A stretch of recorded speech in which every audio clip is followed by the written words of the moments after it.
So the other part of kinetics deals with mechanisms. So in order for us to talk about mechanisms, the way the molecules react and so forth, we have to talk about something called collision theory.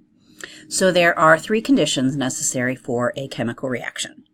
Number one, particles have to collide. Easy enough. If you don't have particles colliding, you have no chance of new bonds forming. So you got to get collisions happening. Number two, those collisions have to be effective, simple, two-particle collisions. Okay, there's the chances of two molecules or two particles colliding in just the right way with the right orientation and everything is pretty tough. To have that happen with more than two particles is astronomically unlikely. So we always talk about any collision that happens is always between simply two particles. So for example, you've got this green atom wanting to combine with this molecule. So they're moving towards each other. You get a collision. Properly, what happens? One of the products becomes the diatomic green thing, and then the other product is whatever this molecule is. Okay, so this would be an example of an effective collision. Here's an example of ineffective collision. There's no way we're going to get a diatomic green molecule if the two molecules collide like this. If the green collides with the red, nothing's going to happen. You're not going to get a reaction. And so what happens? They move apart from each other. That's an example of an ineffective collision. So you have to have the right orientation in order to have molecules collide. Or in order to have molecules react. So they have to collide with the right orientation. And then idea number three, they have to collide with enough energy to react. And this energy is called the activation energy. It's the energy that is used to get molecules colliding, to break bonds, to overcome electron cloud repulsion, so on and so forth. So if you don't have enough energy to do all this, you are not going to get a reaction happening. So the activation energy can be visualized in something called a reaction coordinate diagram, is what your textbook calls it. We last year called them potential energy diagrams. So either terminology is fine. But if you remember, a potential energy diagram shows the reactants on the left and the amount of potential energy they have, the products on the right and the amount of potential energy they possess, and then there's always a hump in the middle, and the hump represents the amount of energy needed to get from the reactants to the transition state, and that is what we call the activation energy. Also, if you remember, the other thing is the delta H is the difference in potential energy between the reactants and the products. So we have reactants, we have products, we have activation energy from the reactants up to the peak, and delta H is the difference between the reactants and the products. All right, so in PE diagrams, they are helpful visualizing the energy changes throughout the process. So here is a potential energy diagram for the rearrangement of methyl isonitrile. So notice that it starts out with the nitrogen bonded to the methyl group as opposed to the carbon. As you add energy, you add activation energy, what happens? You start to get this bond bending. So this angle starts to bend. The atoms start to move around a little bit. At this peak, you get something called the activated complex. That is a molecule that is very unstable, not likely to stick around for very long, which makes sense. I mean, how can you have this is essentially showing a 3-atom bond, which makes no sense whatsoever. That can't be true.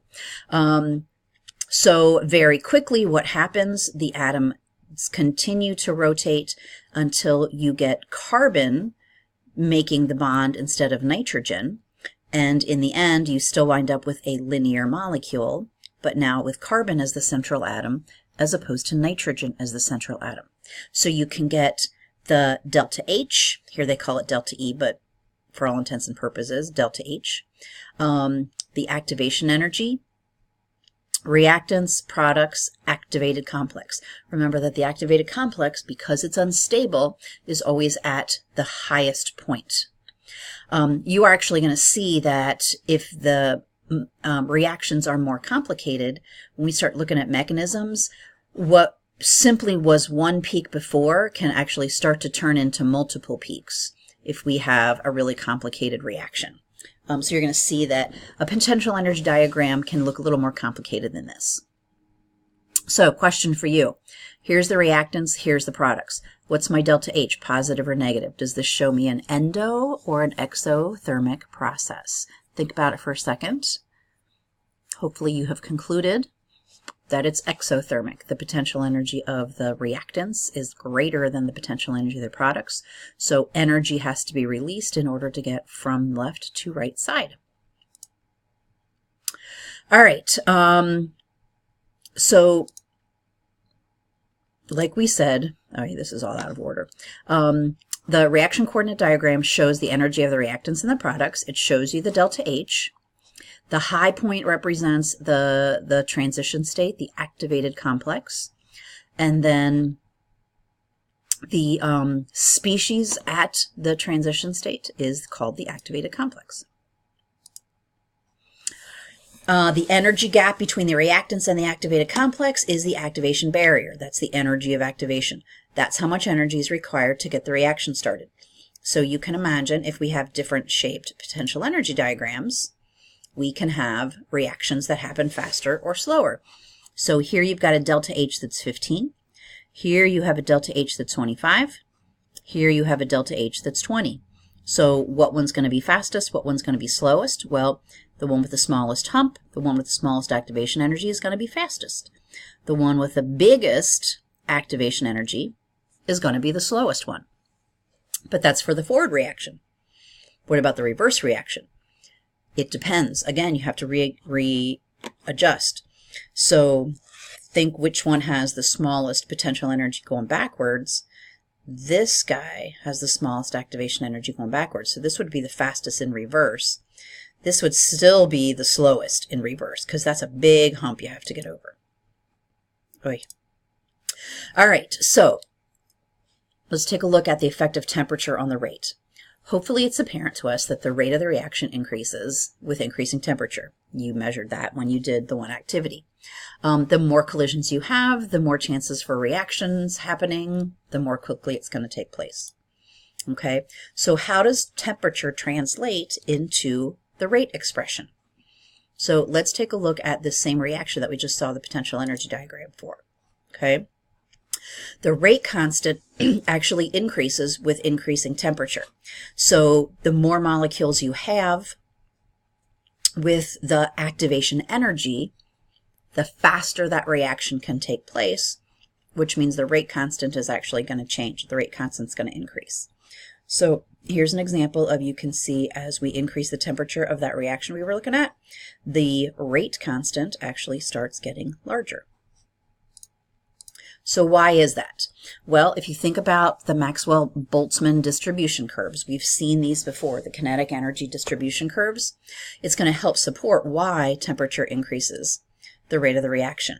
So remember that in a Boltzmann distribution curve, it shows you the distribution of kinetic energy that the molecules in a sample possess. So here's an example. Remember that at a low temperature, you have a concentration of molecules over a smaller range of kinetic energies. However, as you increase the temperature, you spread out the potential energy, or I'm sorry, the kinetic energy, to more molecules. The peak gets lower because you're spreading out the possible choices. But the big thing you want to notice here is, if this energy represents the energy of activation, the minimum energy we need to get the reaction started, look what happens at the higher temperature. You have a larger portion of molecules with that kinetic energy already, with that activation energy, than you do at the lower temperature. So as you increase the temperature, more molecules possess the kinetic energy, so the reaction can happen more quickly.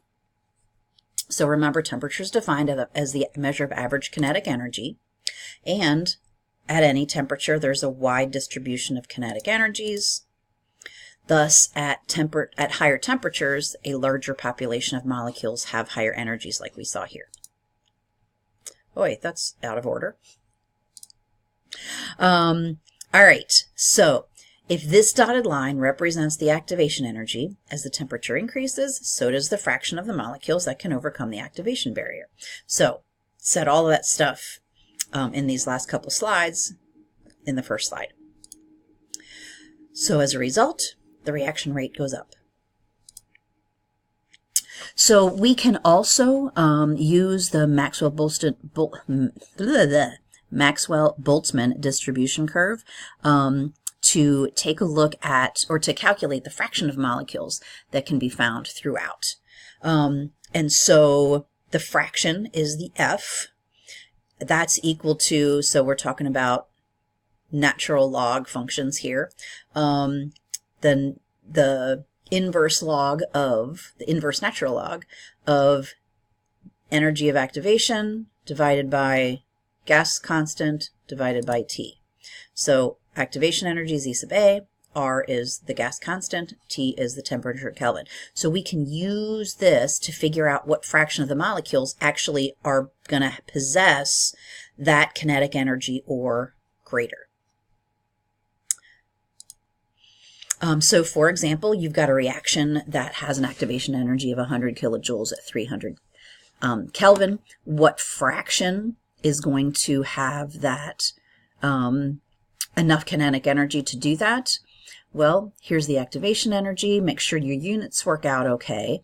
Here's the R, but R now we've got to use in joules because we're looking at energy.